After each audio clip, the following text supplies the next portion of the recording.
Kapuso, kakasimula pala ng barangay election period pero ayon sa COMELEC, ngayon pa lang halos 100 barangay chairman at kagawad na ang pinaslang. Balitang hatid ni Lea Alves.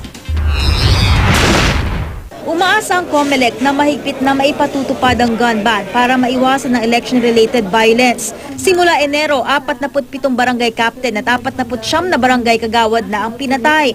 Mas marami kaysa sa bilang ng barangay officials na pinaslang noong 2010 elections. Sa Paniki, Tarlac, pinaulan na ng bala ang bahay ng isang barangay captain. Ayon sa ilang residente, tila sasakyan ng pulis ang gamit ng mga sospek.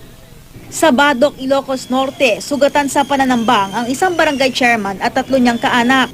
Tingin ng pulisya, posibleng may kinalaman ang pananambang sa nalalapit na eleksyon.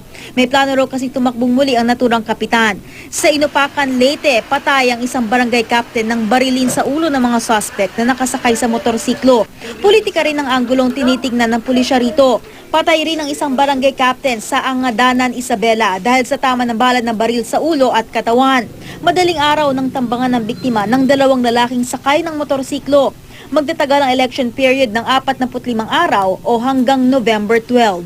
Nagsimula na ang pagpapadala ng mga election paraphernalia sa iba't ibang bahagi ng bansa noong Lunes. Wala ho kaming kakaba-kaba na magkakaroon ng problema insofar as logistics and deployment.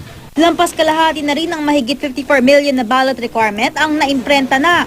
Nakalatag na rin ang seguridad para sa eleksyon pero pinag-aaralan pa kung ipopostpone ang eleksyon sa buong Zamboanga City o mga apektadong barangay lang sa syudad. Meron ho kaming problema kung itutuloy natin yung eleksyon sa Zamboanga City o hindi.